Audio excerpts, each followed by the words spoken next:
Hello students, कैसे हैं आप सब। आई होप कि आप सब बहुत अच्छे हैं। चलिए, तो हमारा टॉपिक चल रहा था पार्ट ऑफ स्पीच। ये पार्ट ऑफ स्पीच का आपका दूसरा लेक्चर है, ठीक है, दूसरा लेक्चर है। और क्या कहते हैं, इससे पहले आप पहला लेक्चर ज़रूर देख लीजिएगा, तभी आज की चीज़ें समझ में आएंगी। टाइम को सेव करने के लिए ये चीज़ें मैंने आपको ऑलरेडी लिख के रखी हैं। तो हमने यहाँ तक पढ़ लिया था कि इंग्लिश जो है वो एक लैंग्वेज है। लैंग्वेज हमने किसको कहा, जो भी हम साउंड प्रोड्यूस करते हैं, जो भी हम बात करते हैं, जो भी हमारी साउंड है वो क्या कहलाती है, लैंग्वेज, ठीक है। उसके बाद जो रिटन फॉर्मेशन है, जो साउंड की जो रिटन फॉर्मेशन है, उसको हमने क्या बोला था, लेटर बोला था। और कलेक्शन ऑफ लेटर्स को हमने क्या कहा था, वर्ड कहा था।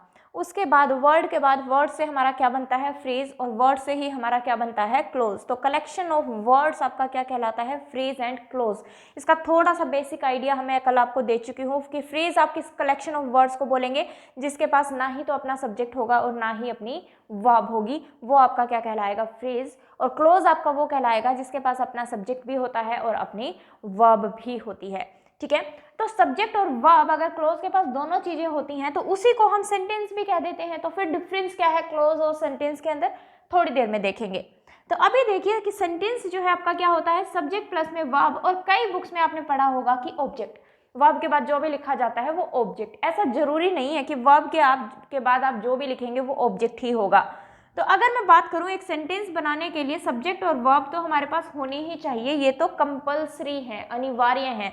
अगर इन दोनों में से अगर हमारे पास एक भी चीज नहीं है तो हमारा सेंटेंस जो है वो नहीं बनेगा, ठीक है। लेकिन अगर ऑब्जेक्ट की हम बात करें तो ऑब्जेक्ट कैसा होता है आपका, ऑप्शनल होता है। कि अगर हमें सेंटेंस का मीनिंग पूरा करने के लिए क्या करना हो, ऑब्जेक्ट की जरूरत है तो हम उसको लिखेंगे, हमें सेंटेंस में उसकी रिक्वायरमेंट होगी। लेकिन अगर हमारे ऑब्जेक्ट के बिना ही हमारा सेंटेंस जो है वो कंप्लीट है तो फिर हम ऑब्जेक्ट को नहीं लिखेंगे, सिंपल सी बात है, ठीक है। तो अब पहले हम ऑब्जेक्ट को जान लेते हैं, देन हम डिफरेंस देखेंगे कि सेंटेंस और क्लोज में जो है वो डिफरेंस क्या होता है, ठीक है।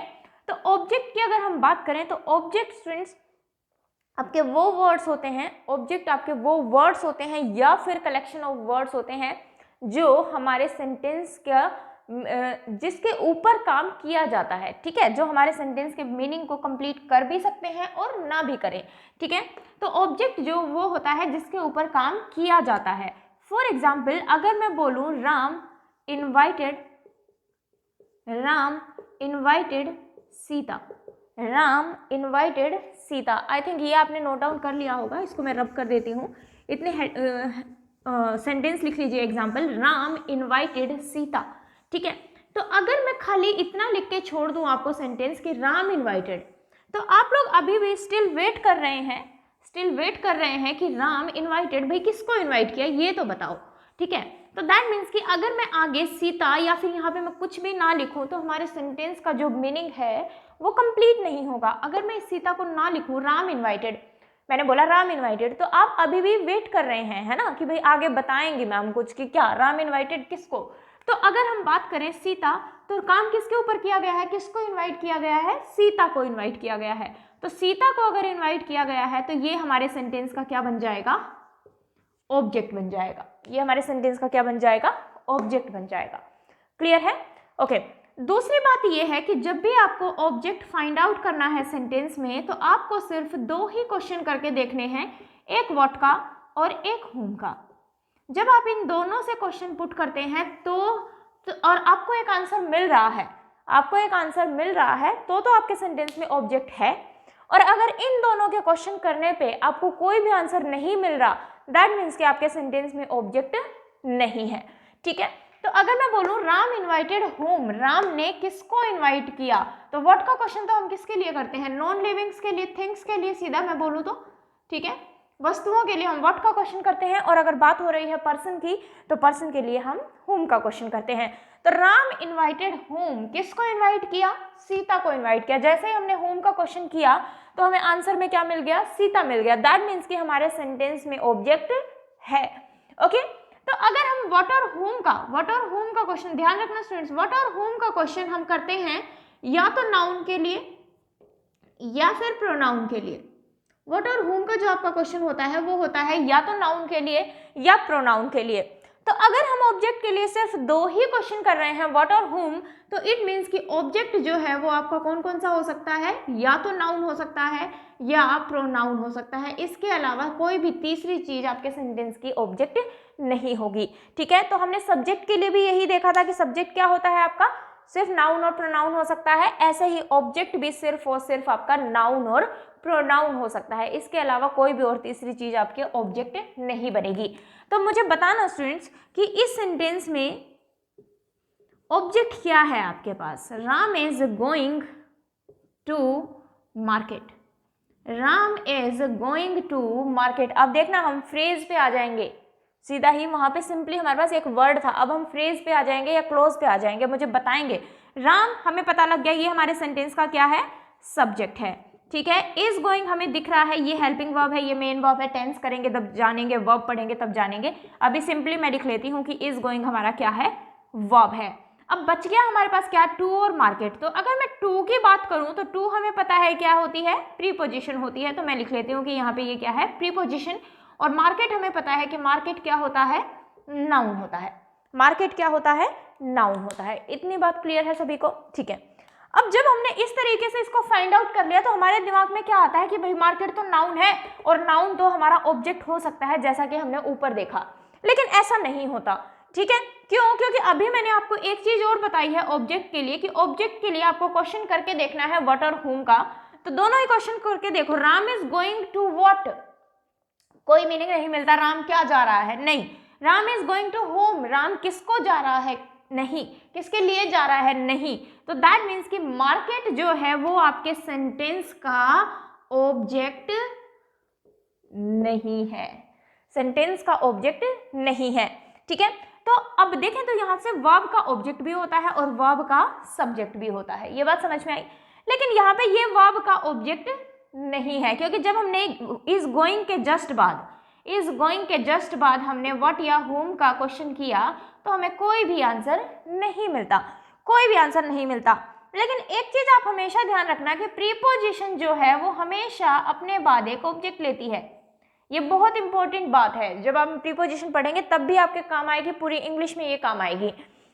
प्रीपोजिशन हमेशा अपने बाद क्या लेता है, ऑब्जेक्ट लेता है।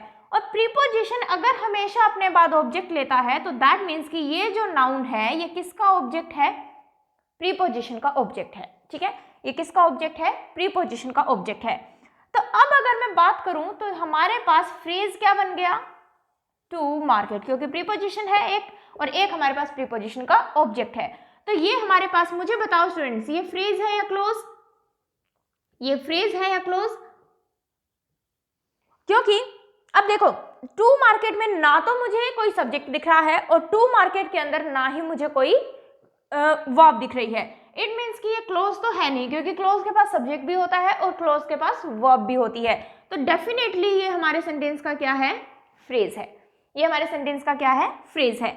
अब फ्रेज है, अब देखो इस फ्रेज के टाइप्स की बात करेंगे, अगर हम टाइप्स की बात करेंगे, टाइप अपने आप निकलते आ जाएंगे आपके पास। अगर मैं बात करूं फ्रेज की और इसके टाइप की कि ये कौन सा टाइप है, तो मुझे बताओ ये जो फ्रेज है ये किससे बन रहा है, एक प्रीपोजिशन से बन रहा है। ये किससे बन रहा है, प्रीपोजिशन से बन रहा है। तो इसको हम क्या नाम दे देंगे, प्रीपोजिशनल फ्रेज। इसको हम क्या नाम दे देंगे, प्रीपोजिशनल फ्रेज। इतना नोट डाउन कीजिए, फिर आगे बात करते हैं। आई थिंक ऊपर का आपने नोट डाउन कर लिया होगा, मैं रब कर देती हूँ। तो ये हमारी कैसी फ्रेज बन गई स्टूडेंट्स, प्रीपोजिशनल फ्रेज। आपको रट्टे नहीं मारने हैं, आपको रट्टा नहीं मारना है कि कितने टाइप्स के होते हैं। टाइप आपके सामने अपने आप निकल के आ जाएंगी फ्रेज की। ठीक है, जस्ट आपको सेंटेंस देख के ये समझ में आना चाहिए कि वो किस चीज का काम कर रहा है, उसको उसी चीज का नाम दे देंगे। क्योंकि फ्रेज और वर्ड में सिर्फ डिफरेंस क्या है, वर्ड एक सिंगल वर्ड है आपके पास, कलेक्शन ऑफ लेटर्स, और फ्रेज क्या है आपके पास, कलेक्शन ऑफ वर्ड्स। तो अगर एक वर्ड नाउन था तो वो नाउन फ्रेज ही तो बनेगा। ठीक है, ठीक है। और अगर एडजेक्टिव का काम कर रहा था वर्ड, तो अगर हमारे पास कलेक्शन ऑफ वर्ड्स हैं तो वो किसका काम कर रहा होगा, एडजेक्टिव फ्रेज का काम कर रहा होगा। तो आपको इसके टाइप्स का रट्टा नहीं मारना। यहां तक आई थिंक मुझे आपको बात समझ में आई कि अगर ये प्रीपोजिशन से हमारा फ्रेज बन रहा था तो हमने इसको क्या नाम दे दिया, प्रीपोजिशनल फ्रेज। फ्रेज मैंने इसको क्यों बोला है, क्योंकि ना ही इसमें सब्जेक्ट है और ना ही इसमें हमारी वर्ब है। ठीक है, ये सेंटेंस का ऑब्जेक्ट नहीं है, ये इस प्रीपोजिशन का ऑब्जेक्ट है। ये चीज आपको ध्यान रखनी है। सेंटेंस का ऑब्जेक्ट क्यों नहीं है? क्योंकि जब मैं इज गोइंग के बाद व्हाट और whom का क्वेश्चन कर रही हूँ तो मुझे कुछ भी आंसर नहीं मिल रहा, आंसर में मुझे टू मार्केट नहीं मिल रहा जब मैं व्हाट और whom का क्वेश्चन कर रही हूँ। ये बात समझ में आई? ठीक है, तो इसलिए हमारे ये सेंटेंस का ऑब्जेक्ट नहीं है, लेकिन मार्केट किसका ऑब्जेक्ट है? प्रीपोजिशन का ऑब्जेक्ट है। और अगर मैं इन दोनों को साथ में देख रही हूँ तो ये हमारी कौन सी फ्रेज बन गई? प्रीपोजिशनल फ्रेज बन गई। तो अब हमें ये पता करना है, ये प्रीपोजिशनल फ्रेज तो है लेकिन ये काम किसका कर रहा है? क्योंकि हमेशा याद रखना, प्रीपोजिशनल फ्रेज हमेशा ही किसी ना किसी का काम जरूर करेगी। ठीक है, किसी ना किसी का काम करेगी। कैसे करेगी, कैसे पता लगेगा हमें? अगर मैं यहाँ पे ध्यान से देखना स्टूडेंट्स, अगर मैं यहाँ से वेयर का क्वेश्चन करूं, Ram is going where, Ram कहाँ जा रहा है? तो आपको पता है राम मार्केट जा रहा है। तो जैसे ही हमने वेयर का क्वेश्चन किया तो हमें आंसर में मिल रहा है टू मार्केट, कि भाई राम कहाँ जा रहा है? मार्केट जा रहा है। अब हमें ये पता है कि वेयर का क्वेश्चन हम हमेशा एडवर्ब के लिए करते हैं। कल भी मैंने आपको थोड़ा सा इसकी हिंट दी थी। ठीक है, तो वेयर का क्वेश्चन हम किसके लिए करते हैं? एडवर्ब के लिए करते हैं। अगर हमारे दिमाग में ना भी रहे, अगर हमारे दिमाग में ना भी रहे कि वेयर का क्वेश्चन हम किसके लिए करते हैं, लेकिन हमें ये तो पता लग गया ना कि ये हमारे सेंटेंस का ऑब्जेक्ट नहीं है। ये अगर सेंटेंस का ऑब्जेक्ट नहीं है तो मैंने कल भी आपको एक चीज बताई थी कि अगर आपको ये अंडरलाइन करके दिया गया है तो जो भी चीज आपको अंडरलाइन करके दी जाती है उसको एक बार हटा लो, उसको एक बार छुपा लो और देखो कि सेंटेंस का पूरा मीनिंग बन रहा है या नहीं। तो अगर मैं इसको हटा भी दूं, टू मार्केट, तो पढ़ो राम इज गोइंग, बिल्कुल मीनिंग तो पूरा आ रहा है हमारे पास, राम जा रहा है, चाहे वो कहीं भी जा रहा हो। ठीक है, तो अगर हम देखें तो राम इज गोइंग, बिल्कुल हमें मीनिंग मिल रहा है। इसका मतलब ये क्या है? एक्स्ट्रा इंफॉर्मेशन है। और एक्स्ट्रा इंफॉर्मेशन के लिए कल के लेक्चर में हमने बात की थी कि एक्स्ट्रा इंफॉर्मेशन या तो एडवर्ब होती है और एक्स्ट्रा इंफॉर्मेशन या फिर एडजेक्टिव होती है। ठीक है, तो ये जो प्रीपोजिशनल फ्रेज है, हमें इतना पता लग गया कि ये तो एक्स्ट्रा इंफॉर्मेशन है, और ये अगर एक्स्ट्रा इंफॉर्मेशन है तो या तो ये एडजेक्टिव होगा या फिर ये एडवर्ब होगा। अब हमारे पास एक से ज्यादा वर्ड्स आ रहे हैं इसके अंदर हमारे पास एक से ज्यादा वर्ड्स आ रहे हैं, तो हमने अभी इसको क्या बोला था? फ्रेज बोला था। तो बिल्कुल ये अगर एडजेक्टिव का काम कर रही होगी तो ये एडजेक्टिव फ्रेज बनेगा, और अगर ये एडवर्ब का काम कर रही होगी तो कौन सा फ्रेज बन जाएगा आपके पास? एडवर्ब फ्रेज बन जाएगा, सिंपल। अब हमें ये पता करना है कि ये एडजेक्टिव फ्रेज है या एडवर्ब फ्रेज है। एक तो सिंपल तरीका है कि आप क्वेश्चन जब आपने वेयर का किया तो वेयर का क्वेश्चन हम एडवर्ब के लिए करते हैं, एडवर्ब ऑफ प्लेस की कहाँ जा रहा है? मार्केट जा रहा है। ठीक है, तो हमें पता लग गया ये एडवर्ब फ्रेज है। दूसरा, अगर ये चीज आपके दिमाग में नहीं भी आ रही है, आपने इसको छुपा लिया था, मीनिंग आपने देख लिया, ये एक्स्ट्रा इन्फॉर्मेशन है, तो ये चेक कीजिए कि ये एक्स्ट्रा इन्फॉर्मेशन आखिरकार है किसकी। अगर सब्जेक्ट की एक्स्ट्रा इन्फॉर्मेशन है तो एडजेक्टिव बनेगा, क्योंकि नाउन प्रोनाउन की विशेषता एडजेक्टिव बताता है। और अगर ये वर्ब की एक्स्ट्रा इन्फॉर्मेशन है तो ये क्या बनेगा? आपका एडवर्ब बनेगा, क्योंकि एडवर्ब के नाम में ही वर्ब आता है, और नाम में ही वर्ब अगर आता है तो दैट मीन्स ये किसकी इन्फॉर्मेशन होगी? एक्स्ट्रा वर्ब की इन्फॉर्मेशन होगी। तो मीनिंग देखो भाई, राम टू मार्केट, क्या कोई मीनिंग आ रहा है? नहीं। लेकिन अगर मैं बोलूं going to market, going to market, market जा रहा है, दैट मीन्स कि इसने, अगर मैं देखूं, मीनिंग किसके साथ दिया? वर्ब के साथ दिया। मीनिंग इसने किसके साथ दिया? वर्ब के साथ मीनिंग दिया। और अगर इसने वर्ब के साथ मीनिंग दिया तो दैट मीन्स कि ये एडजेक्टिव फ्रेज नहीं है, ये आपका कौन सा फ्रेज बनेगा? एडवर्बियल फ्रेज बनेगा। एडवर्बियल बोल दो, एडवर्ब बोल दो, डजंट मैटर, एडवर्बियल फ्रेज बनेगा आपका, एडवर्ब फ्रेज बनेगा। तो ये टू मार्केट अगर आपको अंडरलाइन करके दिया गया है, पहले तो आपको ये पता लग गया कि ये फ्रेज है, क्लोज नहीं है। दूसरा, आपको ये पता लग गया प्रीपोजिशन से बन रहा है तो ये प्रीपोजिशनल फ्रेज है। प्रीपोजिशनल फ्रेज है तो हमेशा ही एक्स्ट्रा काम कर रहा होगा ये, या तो एडजेक्टिव का या फिर एडवर्ब का।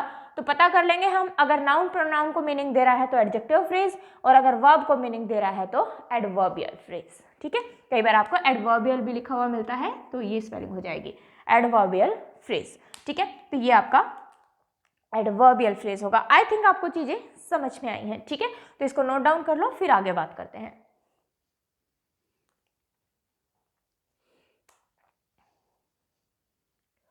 चलिए, एक सेंटेंस और लिखती हूं मैं अगर आपके सामने। अगर मैं लिखूं द बर्ड्स, या फिर द मत लिखो, द स्पेसिफिक के लिए आता है, birds fly in the sky, birds fly in the sky.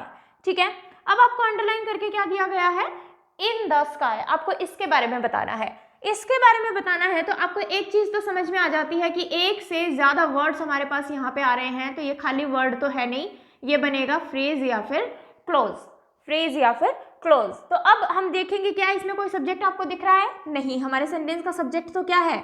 Birds है, तो दैट मीन सब्जेक्ट नहीं है। क्या आपको इसके अंदर कोई वर्ब दिखाई दे रही है इन द स्काई के अंदर? नहीं, फ्लाई हमारी वर्ब है, तो सब्जेक्ट और वर्ब कुछ भी नहीं आ रहा हमारा इसके अंदर, तो दैट मीन्स कि ये क्लोज नहीं है, क्या है आपका? फ्रेज है। ठीक है, ओके। अब हम यहाँ से फ्लाई के बाद, क्योंकि वर्ब का ही ऑब्जेक्ट होता है और वर्ब की भी सब्जेक्ट भी होता है, तो क्वेश्चन करके देखो यहाँ से। होम का क्वेश्चन हमें करने की जरूरत है नहीं, क्योंकि स्काई कोई पर्सन तो है नहीं, तो सिंपली व्हाट का क्वेश्चन आप लोग करके देख लीजिए। बर्ड्स फ्लाई व्हाट, पक्षी क्या उड़ते हैं? क्या कोई मीनिंग, क्या कोई आंसर मिल रहा है आपको? नहीं, कोई भी आंसर नहीं मिल रहा जब हमने व्हाट का क्वेश्चन किया, और होम से तो मिलेगा ही नहीं क्योंकि पर्सन है ही नहीं यहाँ पे। तो दैट मीन्स कि ये हमारे सेंटेंस का ऑब्जेक्ट नहीं है, ये हमारे सेंटेंस का ऑब्जेक्ट नहीं है। और अगर ये ऑब्जेक्ट नहीं है तो ये नाउन फ्रेज भी नहीं है, ठीक है, क्योंकि ऑब्जेक्ट हमारा दो ही हो सकता है, नाउन या प्रोनाउन, तो नाउन फ्रेज भी नहीं बनेगा आपका ये, ठीक है। तो नाउन फ्रेज भी नहीं बनेगा, तो इसका मतलब ये ऑब्जेक्ट नहीं है, तो ये नाउन भी नहीं है, और प्रोनाउन तो होगा ही नहीं, क्योंकि हमारे पास एक से ज्यादा वर्ड्स आ रहे हैं। प्रोनाउन फ्रेज आपके पास कोई फ्रेज नहीं होता है, सिंपली नाउन फ्रेज होता है आपके पास, ठीक है। तो अगर हम बात करें तो अब ये है क्या चीज, तो अगर हम ध्यान दें तो अब क्वेश्चन करके देखो भाई। अगर मैं यहाँ पे क्वेश्चन करूं वेयर का, बर्ड्स फ्लाई वेयर, पक्षी कहाँ उड़ते हैं? पक्षी कहाँ उड़ते हैं? कहाँ उड़ते हैं? आसमान में उड़ते हैं। अगर मैं यहाँ से ध्यान दूं तो इन आपको क्या दिख रहा है? प्रीपोजिशन दिख रहा है। इन आपको क्या दिख रहा है? प्रीपोजिशन दिख रहा है, और इनके साथ ही ये जुड़ा हुआ है, तो ये कौन सा फ्रेज बन जाएगा आपका? प्रीपोजिशनल फ्रेज बन जाएगा, ठीक है। अभी हमने सीखा कि प्रीपोजिशनल फ्रेज किसी ना किसी का काम तो जरूर करेगा, एडजेक्टिव या एडवर्ब। दूसरा, अगर इतनी डिटेल में आप नहीं भी जा रहे, प्रीपोजिशनल फ्रेज आपके पास ऑप्शन में है ही नहीं, तो मत ढूंढो उसको, सिर्फ मैंने आपको समझाई है ये चीज, ठीक है। तो अगर हम सीधा करें, वेयर का क्वेश्चन कर रहे हैं, तो दैट मीन्स कि ये कौन सा फ्रेज है आपका? एडवर्ब फ्रेज है, ठीक है, एडवर्बियल फ्रेज है ये आपका, ओके। दूसरा, वेयर का क्वेश्चन अगर हमें नहीं भी करना है तो हम सिंपली ये देखेंगे कि इसको हटा दो, क्या मीनिंग्स पूरा मिल रहा है आपको सेंटेंस का? बर्ड्स फ्लाई, बिल्कुल पक्षी उड़ते हैं, कहीं भी उड़ते हो, हमें उससे क्या मतलब, तो पक्षी उड़ते हैं। सेंटेंस का मीनिंग जो है वो हमारे पास बिल्कुल कंप्लीट है। अब सेंटेंस का मीनिंग अगर हमारे पास कंप्लीट है तो दैट मीन्स कि ये एक्स्ट्रा इंफॉर्मेशन है, और अगर ये एक्स्ट्रा इंफॉर्मेशन है तो मीनिंग देख लो किसके साथ दे रहा है? मीनिंग ये सब्जेक्ट के साथ दे रहा है, या मीनिंग ये वर्ब के साथ दे रहा है? तो सब्जेक्ट के साथ तो कोई मीनिंग देगा नहीं, birds in the sky, no, fly in the sky, बिल्कुल आसमान में उड़ते हैं, तो इसने किसके साथ मीनिंग दिया?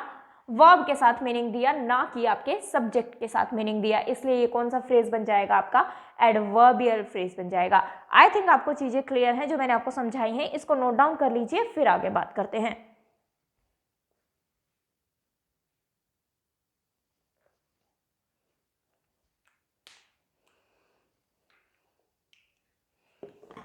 चलिए, नीचे का नोट डाउन हो गया होगा आपके पास, ऊपर का नोट डाउन कर लीजिए इतने साथ साथ।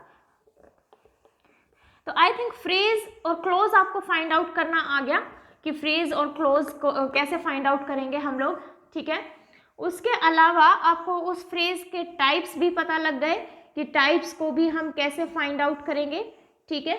तो टाइप से आपके इस टाइप से फाइंड आउट हो जाएंगे, ठीक है। ऐसे ही अगर मैं बोलूं कि आई नो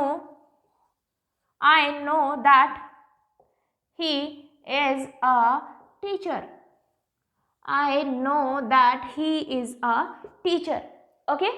तो अब मुझे बताओ, आपको अंडरलाइन करके क्या दे दिया गया है? This one. अब आपको इसके बारे में बताना है। I know that he is a teacher।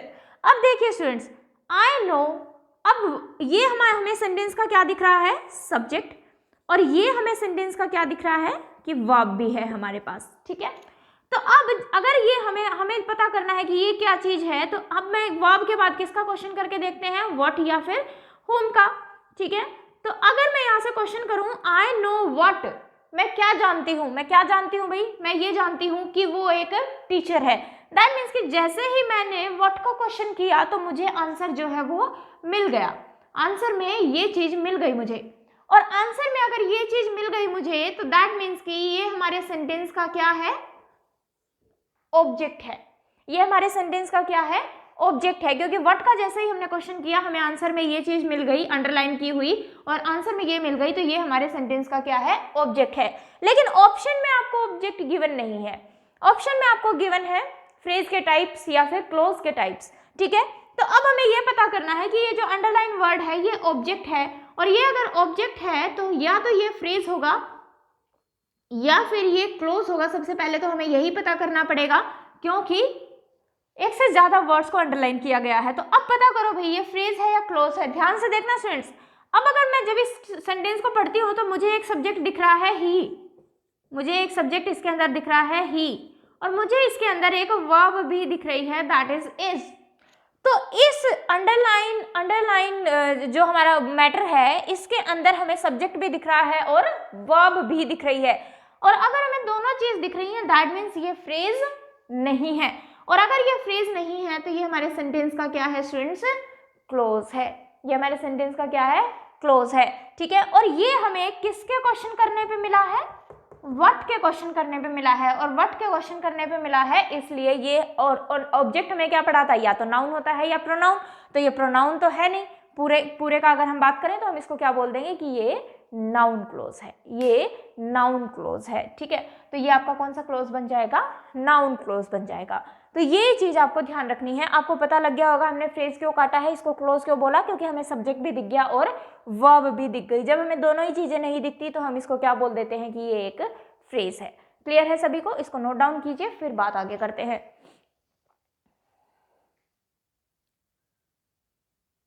चलिए भाई, तो इतनी बेसिक से आपको चीजें सीखनी पड़ेंगी, तभी आप इंग्लिश को समझ पाएंगे। ठीक है, और ये बेसिक से क्वेश्चन ही आपके एग्जाम में आ जाते हैं, लेकिन जब हमें पता ही नहीं होता फ्रेज क्लोज क्या होते हैं तो हम उस क्वेश्चन को छोड़ ही देते हैं। ठीक है ना, तो इसलिए मैं आपको इतने बेसिक से चीजें बता रही हूँ कि आप ये छोटे जो क्वेश्चंस हैं ये गलत ना करके आए बिल्कुल भी। ठीक है, प्रीपोजिशन क्या होता है, एडजेक्टिव क्या होता है, कल का लेक्चर जरूर देखें जिन्होंने ना देखा हो, अदरवाइज फिर आज की चीजें आपको कम समझ में आएंगी। ओके, तो इन चीज़ों का आपको स्पेशली ध्यान रखना है। तो अब हमें हर चीज़ के बारे में पता लग गया, फ्रेज भी पता लग गया और क्लोज भी पता लग गया। अभी थोड़ी देर पहले मैंने बात की थी कि क्लोज के पास सब्जेक्ट होता है और क्लोज के पास अपनी वर्ब होती है। और सेंटेंस के लिए भी हमने यही देखा था कि सेंटेंस के पास भी अपनी क्लोज होती है और अपना सब्जेक्ट होता है और अपनी वर्ब होती है। तो दोनों में डिफरेंस क्या है? दोनों में डिफरेंस इतना है स्टूडेंट्स कि क्लोज हम बोल देते हैं सिंपली जिसके पास अपना सब्जेक्ट होता है, अपनी वर्ब होती है, लेकिन सेंटेंस हम उसको बोलेंगे जिसके पास अपना सब्जेक्ट भी है, अपनी वर्ब भी है, प्लस में इसके पास ग्रामर भी है, प्लस में इसके पास ग्रामर भी है। ठीक है, ग्रामर कहने का मतलब क्या है कि अगर मैं लिख दूं Ram market is going, Ram market is going. ठीक है, तो अब हमें इसमें एक सब्जेक्ट भी दिख रहा है और इसमें हमें वर्ब भी दिख रही है। तो दैट मीन्स कि ये क्लोज तो डेफिनेटली है, ये क्लोज तो डेफिनेटली है। और हमें मीनिंग भी समझ में आ रहा है कि जो राम है कहाँ जा रहा है? मार्केट जा रहा है। मीनिंग भी हमें टूटा फूटा समझ में आ रहा है। लेकिन जब मैं इसको तरीके से लिखूं, Ram is going to market, that means कि इसको मैंने एक स्ट्रक्चर में लिखा है, एक सिंटेक्स में लिखा है। ठीक है, हमें जैसे ही हम पढ़ रहे हैं हमें सीधा सीधा समझ में आ रहा है। तो दैट मीन्स कि यहाँ सिर्फ हमारे पास कलेक्शन ऑफ वर्ड्स थी, मीनिंग तो दे रहा है, यहाँ पे हमारे पास कलेक्शन ऑफ वर्ड्स है, मीनिंग दे रहा है, प्लस में ये हमने ग्रामेटिकली करेक्ट लिखा है। दैट मीन्स पहले मैंने सब्जेक्ट को लिखा है, फिर मैंने वर्ब को लिखा है, फिर मुझे जिस भी फ्रेज या जिस भी क्लोज की रिक्वायरमेंट है उसको लिखा है। तो दैट मीन्स कि ये हमारा क्या कहलाएगा? सेंटेंस कहलाएगा। तो एक क्लोज और एक सेंटेंस में सिर्फ यही माइनर सा डिफरेंस है कि क्लोज को हम ग्रामेटिकली नहीं लिखते, लेकिन सेंटेंस के पास अपनी ग्रामर भी होती है। यही सिर्फ डिफरेंस है क्लोज और सेंटेंस के अंदर, और कोई डिफरेंस नहीं है। ठीक है, तो हम बोल सकते हैं कि जो क्लोज है वो सेंटेंस का ही पार्ट होता है, क्लोज जो है वो सेंटेंस का ही पार्ट होता है। इसके पास सिर्फ अपनी एक्स्ट्रा क्या होती है? ग्रामर एक्स्ट्रा होती है। क्लियर है? ठीक है, इसको नोट डाउन कर लो, ये बेसिक सा डिफरेंस है आपके पास, तो आपको चीजें समझ में आएंगी। ठीक है, एक एग्जांपल और लिखती हूँ मैं आपके, या फिर जो हमने पीछे लिखा था उसी को लिख लेती हूँ मैं एक बार आपको, जस्ट समझाने के लिए। अभी हमने क्या लिखा था? I know that he is a teacher, यही लिखा था हमने, I know that he is a teacher. तो हमने देखा कि एक सेंटेंस तो हमारे पास ये है आई नो, तो इसके पास अपना सब्जेक्ट भी है, इसके पास अपना वर्ब भी है। तो अगर मैं बोलूं कि ये क्या है हमारे पास? एक क्लोज है, क्लोज 1, और एक सेंटेंस एक क्लोज मुझे क्या दिख रहा है? एक sentence that he is a teacher, that यहाँ पे कंजंक्शन हो जाएगा, अगर हम इसको अलग से नाम दें तो दैट यहाँ पे आपका क्या हो जाएगा, कंजंक्शन हो जाएगा, लेकिन इससे ही आगे सेंटेंस बन रहा है इसलिए हम इसको इसी में इंक्लूड करके चलेंगे, ठीक है। तो इंक्लूड करके चलेंगे तो एक क्लोज मुझे ये दिख रहा है, एक क्लोज मुझे ये दिख रहा है, दैट इज क्लोज टू। और इस पूरे सेंटेंस को, पूरे को जब मैंने बोला तो ये हमारा क्या बना, सेंटेंस, सिर्फ एक सेंटेंस। तो एक सेंटेंस में कितने ही क्लोजेस हो सकते हैं आपके पास, ठीक है, कितने ही क्लोजेस को जोड़ के आप कंप्लीट एक सेंटेंस को बना सकते हो। क्योंकि अगर मैं इतना पढ़ूं that he is a teacher, तो दैट से शुरू करेंगे सेंटेंस को तो हमें समझ में आता है कि कुछ ना कुछ और लिखा गया होगा, तो हमने इसको सिर्फ क्या बोल दिया, क्लोज बोल दिया, क्योंकि इसमें हमारे पास सब्जेक्ट भी है और वर्ब भी है। ऐसे ही मैंने बोला आई नो, तो आप आगे वेट कर रहे हो कि भाई आप क्या जानते हो ये तो बताओ, ठीक है, तो दैट मीन्स कि मुझे आगे भी चीजें लिखनी पड़ेंगी, मैं जानती हूँ। तो इसको क्लोज बोला, इसको क्लोज बोला, लेकिन पूरे को मिला के हमने क्या बोला, सेंटेंस बोला, ठीक है। तो क्लोज वन, क्लोज टू। तो अगर एक इस सेंटेंस में आपसे पूछ लिया जाए कितने क्लोज हैं, दो क्लोज हैं, ठीक है। क्लोज भी आगे आगे आपके दो टाइप के होते हैं, coordinate and subordinate. Coordinate and subordinate, थोड़ा सा बेसिक आइडिया मैं आपको यहाँ से दे देती हूँ, उसके अलावा जब हम डिटेल में कंजंक्शन पढ़ रहे होंगे तब इसके बारे में डिटेल में बात करेंगे। तो क्लोज होता है आपका coordinate close and subordinate close. Coordinate close आपका वो क्लोज होता है जिसको, जो किसी पे डिपेंड नहीं करता, जो दूसरे क्लोज पे डिपेंड नहीं करता। तो अगर मैं बोलूँ आई नो, मीनिंग अपने आप में कंप्लीट है कि भाई मैं जानती हूँ, ठीक है, सेंटेंस मीनिंग जो है इसका कंप्लीट है कि मैं जानती हूँ, तो दैट मीन्स कि ये आपका कैसा क्लोज हो जाएगा, कोऑर्डिनेट क्लोज हो जाएगा, क्योंकि ये अगले वाले क्लोज पे डिपेंड नहीं कर रहा। लेकिन अगर मैं सेंटेंस सीधा यहाँ से बोलूँ that he is a teacher, that he is a teacher, तो हमें समझ में आता है कि भाई इसने दैट बोला है तो कुछ तो बोला होगा आगे, ठीक है। तो दैट मीन्स कि ये वाला जो क्लोज है ये किस पे डिपेंड कर रहा है, इस वाले क्लोज पे डिपेंड कर रहा है, तो इसको हम कौन सा क्लोज बोल देंगे, सबऑर्डिनेट क्लोज बोल देंगे। तो ऐसा क्लोज जो दूसरे क्लोज पे डिपेंड करता है, सबऑर्डिनेट क्लोज, और जो किसी पे डिपेंड नहीं करता, कोऑर्डिनेट क्लोज, ठीक है। इसको नोट डाउन कीजिए, फिर बात करेंगे।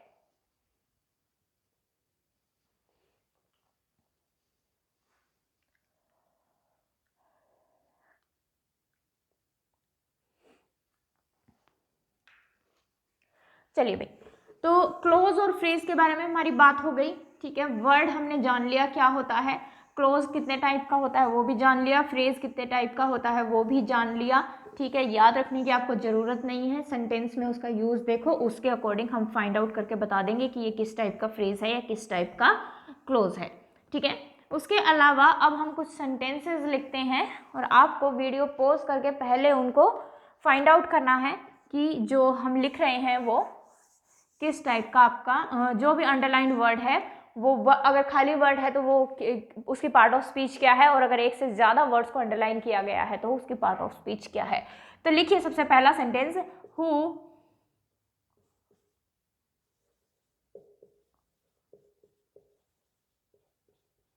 Call the police for police, who call the police for police, ठीक है। यहाँ पे आपके पास अंडरलाइन क्या है, पुलिस एंड पुलिस, ठीक है। अगर मैं बोलूँ आपको I need some water, I need some water, एक सेंटेंस लिखिए, you need to water your plant daily, you need to water your plant daily. यहाँ भी आपको किसके बारे में बताना है, वाटर के बारे में ही बताना है। लिखिए I have no money, I have no money, आपको बताना है नो के बारे में, ठीक है। एक और सेंटेंस लिखिए, I will not accept a no, I will not accept a no. Next sentence लिखिए, analyse the above sentence, analyse the above sentence, ठीक है।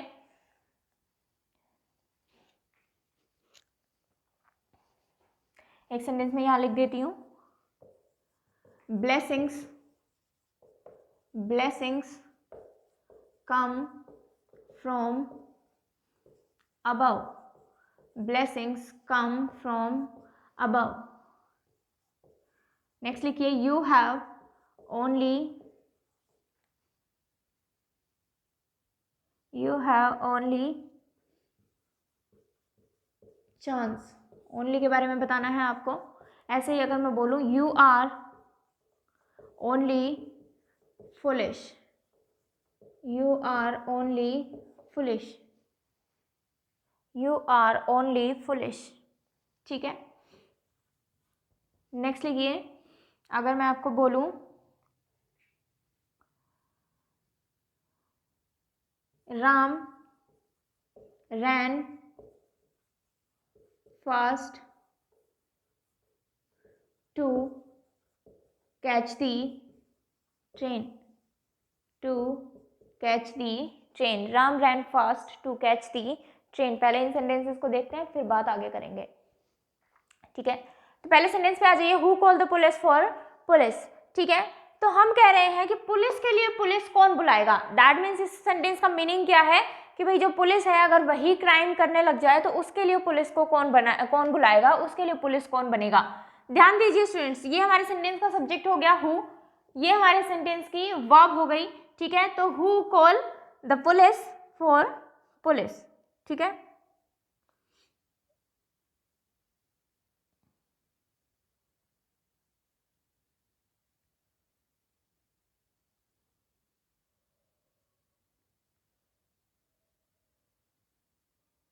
तो चलिए देखिए, अगर हम बात करें हु कॉल हुम, किसको बुलाना है, पुलिस को बुलाना है, ठीक है। किसके लिए बुलाना है, पुलिस के लिए ही बुलाना है। तो दोनों के लिए हमें किसका क्वेश्चन करना पड़ रहा है स्टूडेंट्स, हुम का क्वेश्चन करना पड़ रहा है। दैट मीन्स कि ये भी हमारे सेंटेंस का क्या है, ऑब्जेक्ट, और ये भी हमारे सेंटेंस का क्या है, ऑब्जेक्ट है। दोनों ही हमारे सेंटेंस के क्या हो जाएंगे, ऑब्जेक्ट हो जाएंगे। और अगर ये हमारे सेंटेंस के ऑब्जेक्ट हैं तो दैट मीन्स दोनों ही क्या होंगे, नाउन होंगे। प्रोनाउन तो ये है नहीं, क्योंकि पुलिस को हम किसी से रिप्लेस तो कर नहीं रहे हैं, इसलिए दोनों ही आपके सेंटेंस के क्या बन जाएंगे, ऑब्जेक्ट बन जाएंगे।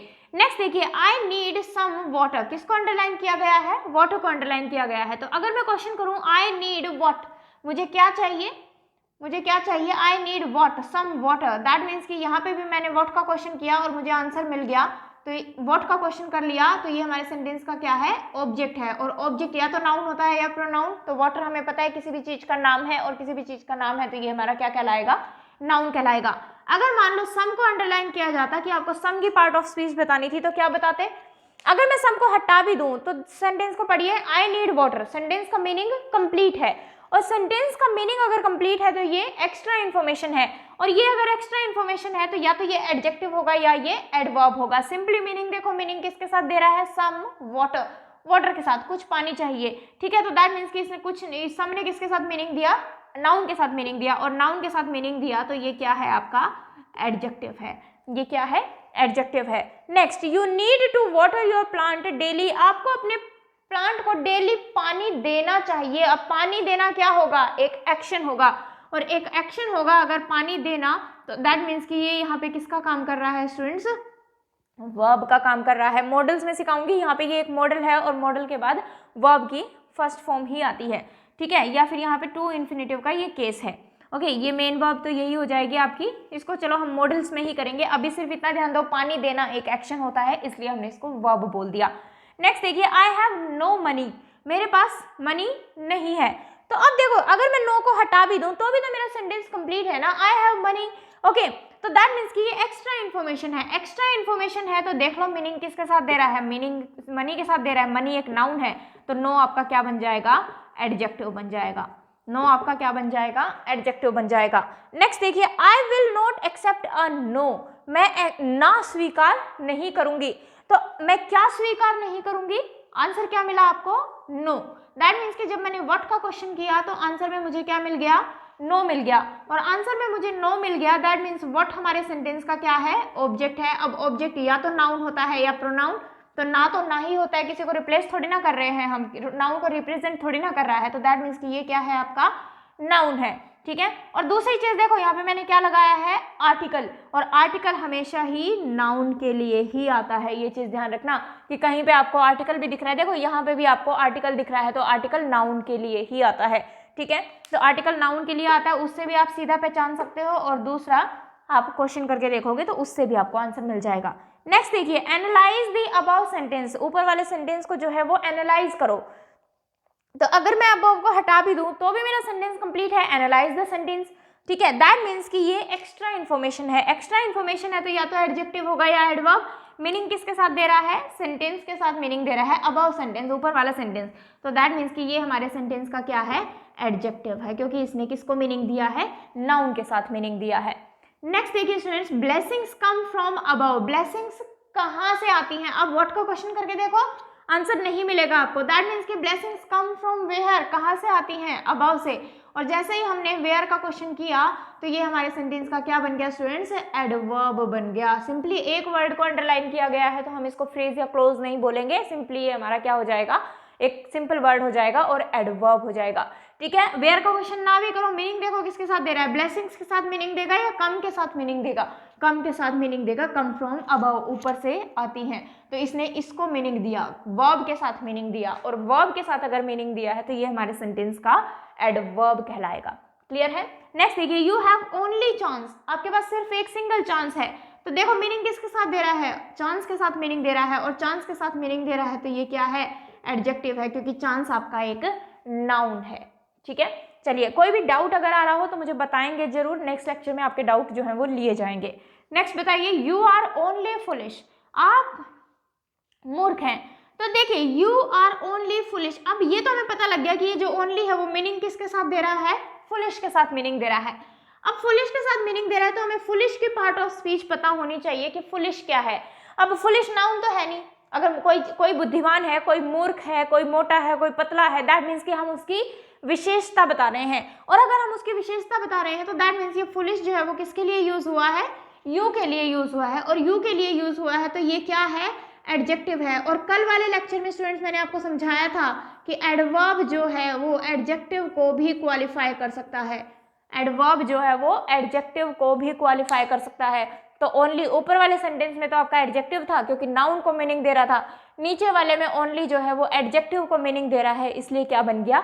एडवर्ब बन गया। तो किसी भी एक सिंगल वर्ड का भी रट्टा आपको नहीं लगाना है कि ये पर्टिकुलर वर्ड जो है वो नाउन होगा, ये पर्टिकुलर वर्ड जो है वो प्रोनाउन होगा। ठीक है, अभी मैं आपको एग्जांपल दिखा दूंगी क्यों मैं ऐसा बोल रही हूँ। राम रैन फास्ट, अच्छा अंडरलाइन ही नहीं किया क्या? फास्ट को बताना है आपको। Ram ran fast to catch the train. अब अगर मैं फास्ट हटा भी दूं तो अभी तो मेरा सेंटेंस बन ही रहा है। राम रैन, राम जो है वो भागा, मीनिंग मिल रहा है हमें। ठीक है, किसके लिए भागा? To catch the train. तो फास्ट जो है, देखो ध्यान से देखो किसके साथ मीनिंग देगा? रैन के साथ ही मीनिंग देगा। और रैन के साथ अगर मीनिंग देगा तो फास्ट आपका क्या बनेगा स्टूडेंट्स? एडवर्ब बनेगा। ठीक है, इसको नोट डाउन कर लीजिए, फिर बात आगे करते हैं।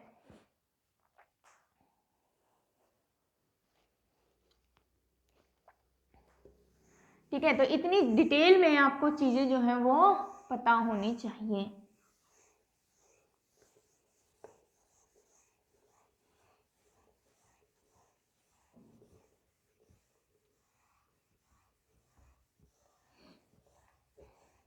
ठीक है, तो मैं क्यों बोल रही हूँ कि आपको एक सिंगल वर्ड का भी रट्टा नहीं लगाना है, वो मैं इसलिए बोल रही हूँ क्योंकि अभी जो मैं आपको सेंटेंस लिखने वाली हूँ उससे आपको चीज़ें क्लियर हो जाएंगी कि मैं ऐसा क्यों कह रही हूँ।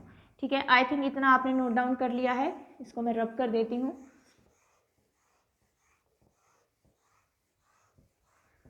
चलिए, कुछ सेंटेंसेस और बताएंगे मुझे, उसके बाद जो है आपका पार्ट ऑफ स्पीच वो है कंप्लीट हो जाएगा, आप इजीली उसको फाइंड आउट कर पाएंगे। तो फॉर एग्जाम्पल अगर मैं आपको बोल रही हूँ कि हिज चाइल्ड नेम, या फिर ऐसे लिखो इसको, the name of his child is boy. The name of his child is boy. ठीक है, एक सेंटेंस में लिख रही हूं कि आई इज या फिर am N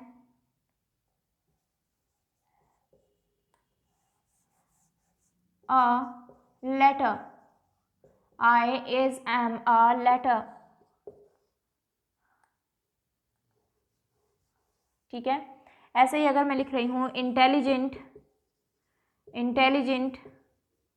is an adjective. Intelligent is an adjective. ठीक है, तो आपको बताना है एडजेक्टिव के बारे में कि एडजेक्टिव क्या है। ओके, चलिए बात करें सेंटेंस की। The name of his child is, उसके बच्चे का नाम क्या है? बॉय। तो अब देखो हमने किसका क्वेश्चन किया है यहाँ पे? व्हाट का क्वेश्चन किया कि उसके किसका क्वेश्चन किया? व्हाट का क्वेश्चन किया हमने, ठीक है।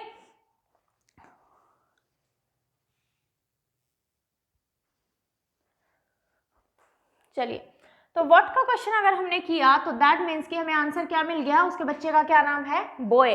तो उसके बच्चे का नाम अगर बॉय है तो दैट मीन्स कि ये नाउन है या फिर प्रोनाउन है। तो ये हमारे सेंटेंस का क्या बनेगा? नाउन बनेगा, ना कि प्रोनाउन बनेगा, ठीक है। ऐसे ही अगर मैं बोलूं कि आई इज एम अ लेटर, अब मुझे बताओ हम क्या रट्टा मार लेते हैं कि आई के साथ तो हमेशा एम आता है, एम आता है, एम आता है। ऐसा नहीं है, आई के साथ जरूरी नहीं है कि आपका एम ही आएगा। आई, अब हम कह रहे हैं कि आई जो है वो एक लेटर है, ऑब्वियसली वो एक लेटर है। अब मैं इंसान की बात नहीं कर रही यहाँ पे, मैं तो अल्फाबेट की बात कर रही हूँ, ठीक है।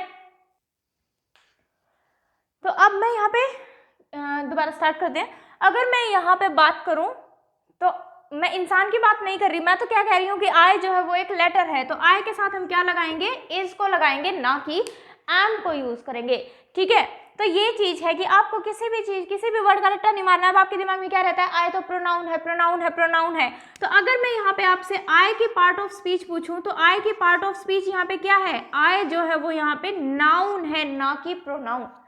आई जो है वो यहाँ पे नाउन है, ना कि प्रोनाउन, क्योंकि आई के साथ हमने क्या लगाया? Is. What is a letter? What is a letter, ठीक है, कि लेटर क्या है? आई है, ठीक है। तो व्हाट का क्वेश्चन हम नाउन के लिए ही करते हैं, और व्हाट का क्वेश्चन अगर हम नाउन के लिए ही करते हैं तो आई जो यहाँ पे है वो नाउन है। तो आपको कभी भी रट्टा नहीं मारना है कि आई, ही, यू, शी ये सभी क्या होते हैं? प्रोनाउन होते हैं, जरूरी नहीं है। ऐसे ही अगर मैं लिख दूं he is a pronoun, he is a pronoun, तो अब कोई इंसान प्रोनाउन थोड़ी ना होगा। मैं कह रही हूँ वह प्रोनाउन है, हम ये थोड़ी ना कह रहे हैं वह प्रोनाउन है, कोई इंसान थोड़ी ना प्रोनाउन होगा। तो अगर मैं कहूँ what is a pronoun, pronoun क्या है? ही प्रोनाउन है। तो हमने किसका क्वेश्चन किया? व्हाट का क्वेश्चन किया। और अगर आपने व्हाट का क्वेश्चन किया तो ये यहाँ पे स्टूडेंट्स प्रोनाउन नहीं है, ये यहाँ पे क्या है? आपका नाउन है, ठीक है। तो ये नहीं कि ही को अंडरलाइन किया, हमने जल्दी से बता दिया, हमने टिक भी किया प्रोनाउन को। आपने प्रोनाउन को तो टिक कर दिया, आप खुशी खुशी बाहर भी आ गए एग्जाम से, लेकिन बाद में आंसर की में आपको क्या मिलता है कि इसका आंसर क्या था? नाउन था। तो आपको किसी भी वर्ड का रट्टा नहीं लगाना है कि ये पर्टिकुलर वर्ड जो है वो नाउन ही होता है, ये पर्टिकुलर वर्ड जो है वो प्रोनाउन ही होता है, क्योंकि आपको नहीं पता कि सेंटेंस में वो वर्ड किस तरीके से यूज किया होगा। तो जब भी आपसे कुछ ऐसा पूछ लिया जाए कि ही क्या होता है, तो सीधा ये नहीं कहना प्रोनाउन होता है। आपको सामने वाले से ये क्वेश्चन करना है कि पहले आप इसको सेंटेंस में यूज कीजिए, फिर हम बता पाएंगे कि वो नाउन है या प्रोनाउन है या क्या चीज है वो, ठीक है ना। तो यहाँ पे ही जो है नाउन का काम किया, आई ने जो है वो नाउन का काम किया। बताइए मुझे, intelligent is an adjective, intelligent जो है वो एक एडजेक्टिव होता है। अब मैंने अंडरलाइन एडजेक्टिव को किया है, तो मुझे बताओ भाई एडजेक्टिव क्या है। अब क्या बोल दोगे आप? एडजेक्टिव लिखा है तो एडजेक्टिव ही होगा, एडजेक्टिव लिखा है तो एडजेक्टिव ही होगा। ऐसे तो मान लो मैंने प्रोनाउन लिख दिया तो ये प्रोनाउन ही होगा, ऐसे ही मैंने नाउन वर्ड लिख दिया तो ये नाउन ही होगा, ऐसे थोड़ी ना होता है। तो अगर मैं कहूँ इंटेलिजेंट इज व्हाट, इंटेलिजेंट क्या है? इंटेलिजेंट एक एडजेक्टिव है। तो जब आपने व्हाट का क्वेश्चन किया और व्हाट का क्वेश्चन करने पे आपको एडजेक्टिव मिल रहा है, तो दैट मीन्स यहाँ पे ये जो वर्ड लिखा गया है ये क्या है? आपका नाउन है, ना कि एडजेक्टिव। नाउन है, ना कि एडजेक्टिव। चीजें आपको इस लेवल पे समझने की जरूरत है, ठीक है।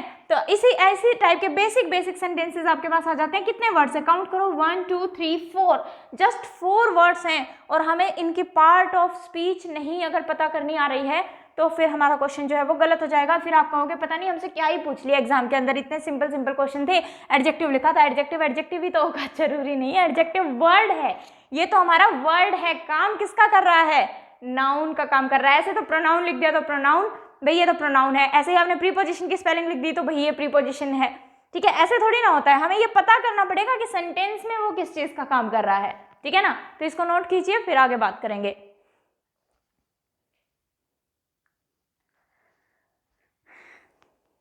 आई थिंक अब आपको चीजें क्लियर हैं, ठीक है। तो अब थोड़ा सा वोकैब पोर्शन को देख लेते हैं, जो हमने कल के लेक्चर में किया था उसको ही आगे कंप्लीट करते हैं। गैमी से रिलेटेड वर्ड्स जो हम कर रहे थे, ठीक है। तो फ्रेज और क्लोज की मैं अगले लेक्चर में आपको थोड़ी सी और प्रैक्टिस करा दूंगी, क्योंकि आज हमारे वर्ड के ही जो हैं ये कंप्लीट हो पाए हैं एग्जाम्पल्स। तो थोड़ी सी प्रैक्टिस करके हम फ्रेज और क्लोज की नेक्स्ट लेक्चर में देन हम नया टॉपिक वहाँ पे स्टार्ट करेंगे, ठीक है। चलिए, तो अगर हम बात करें अब थोड़ी सी वोकैब पोर्शन की, और वोकैब पोर्शन में हमने स्टार्ट किए थे वन वर्ड सब्सटीट्यूशन, और वन वर्ड सब्सटीट्यूशन हम कर रहे थे रिलेटेड टू गैमी। गैमी को हमने जाना था कि गैमी एक रूट वर्ड है, गैमी एक रूट वर्ड है, और इसका मीनिंग क्या था, रिलेटेड टू मैरिज। इतना हम पढ़ चुके थे, ठीक है। हमने कौन कौन से वर्ड्स कर लिए थे वो सारे आप पिछले लेक्चर में देख लेंगे, जो जो हमने कर लिए थे। उससे आगे लिखने जा रही हूं मैं। नेक्स्ट वर्ड लिखेंगे एंडोगैमी। एंडोगैमी, अब देखो एंडो को आप याद रखेंगे इनसाइड से। एंडो को आप किससे याद रखेंगे, इनसाइड से याद रखेंगे। इनसाइड का क्या मतलब होता है, अंदर। इनसाइड का क्या मतलब होता है, अंदर। अब अंदर, और गैमी का मतलब क्या है आपके पास, marriage.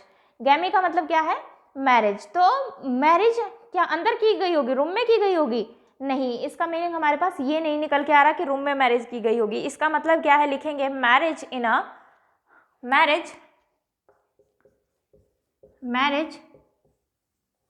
in a specific group religion, specific group religion या फिर society, specific group religion society या फिर कास्ट, ठीक है। इनमें से कोई भी वर्ड आपके पास आ रहा हो तो उसको हम लिख देंगे। तो एंडोगैमी आपके पास क्या होता है, marriage in a specific group religion society cast. अपने ही धर्म के अंदर, अपने ही समाज के अंदर, अपनी ही जाति के अंदर शादी करना क्या कहलाता है, एंडोगैमी कहलाता है। इसका अपोजिट क्या हो जाएगा आपके पास, एक्सोगैमी। इसका अपोजिट क्या हो जाएगा, एक्सोगैमी। अब एक्सो को आप याद रखेंगे एग्जिट से। एक्सो को हम लोग याद रखेंगे एग्जिट से, ठीक है। तो एग्जिट, एग्जिट मतलब बाहर। तो लिखेंगे marriage out of a group society religion, group society religion या फिर cast,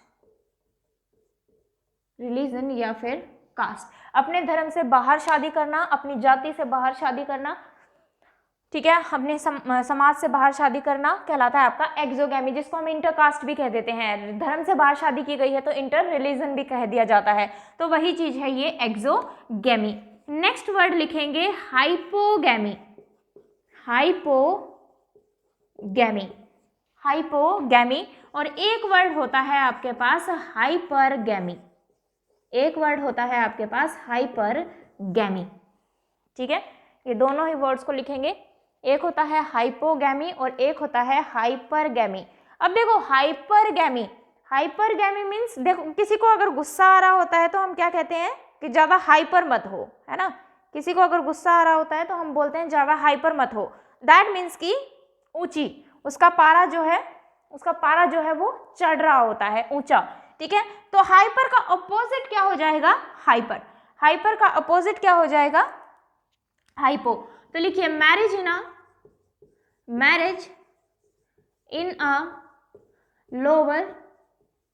in a lower group caste society या फिर रिलीजन। यही चारों वर्ड्स आपको आगे लिखने हैं।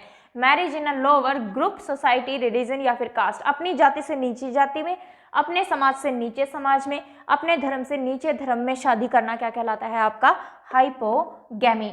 अब हाइपर क्या होता है, ऊंचा, पारा चढ़ना, ऊंचा। तो दैट मीन्स कि मैरिज इन एन, ये ध्यान रखना, मैरिज इन एन इक्वल और अपर, मैरिज इन एन इक्वल और अपर ग्रुप सोसाइटी रिलीजन या फिर कास्ट। अपने धर्म के इक्वल धर्म में, अपने समाज के इक्वल समाज में, अपनी जाति के इक्वल जाति में शादी करना या उससे ऊपर शादी करना आपका क्या कहलाता है, हाइपरगैमी कहलाता है, ठीक है। मुझे ध्यान नहीं है कि कल मैंने आपको ये वर्ड कराया था या नहीं। अगर कराया था तो ठीक है, बहुत अच्छी बात है, अदरवाइज लिख लेंगे नियोगैमिस्ट। नियो हमेशा होता है रिलेटेड टू न्यू, नए से संबंधित, और नए से संबंधित it means one who is newly married, one who is newly married, जिसकी नई नई शादी हुई हो, उसे कहा जाता है नियोगैमिस्ट। ठीक है, तो गैमीट से रिलेटेड आपको ये वर्ड्स जो हैं वो ध्यान में रखने हैं। आपके एग्जाम में इनमें से कोई भी वर्ड आपसे जो है वो पूछ लिया जाता है। ठीक है, मैं ये नहीं कहती कि इसके अलावा अगर आपको कोई और वर्ड्स मिल रहे हैं, आप कहीं से भी पढ़ रहे हो, कोई और वर्ड्स आपको मिल रहे हैं, तो वो आप याद ना करें, क्योंकि वो कैब आपकी ऐसी चीज़ है कि आप उसको कितना भी पढ़ सकते हैं। ठीक है, अपनी जो डिक्शनरी है उसमें कितने भी वर्ड्स को आप ऐड कर सकते हो। ठीक है ना, तो ऐसा नहीं है, ये मैंने आपको वो मोस्ट इंपॉर्टेंट वर्ड्स कराए हैं जो आपके एग्जाम में रिपीटेडली पूछे जाते हैं। ठीक है, तो आपको इतने वर्ड्स तो गैमी से रिलेटेड याद करने ही हैं। इसके अलावा अगर आप कोई भी बुक फॉलो कर रहे हैं, कहीं से भी आपको कोई मैटर मिल रहा है, अगर आप इससे एक्स्ट्रा भी पढ़ रहे हैं तो उसमें कोई दिक्कत है नहीं। ठीक है ना, तो इनको आपको ध्यान रखना है। तो आज का लेक्चर मैं यहीं पे ख़त्म कर रही हूँ। रिवाइज जरूर करते रहें स्टूडेंट्स, ये बात मैं आपको बार बार बोलती हूँ। ठीक है, तो आज का लेक्चर हम यहीं पे ख़त्म करते हैं, बाकी का हम कल कंटिन्यू करेंगे। Thank you class.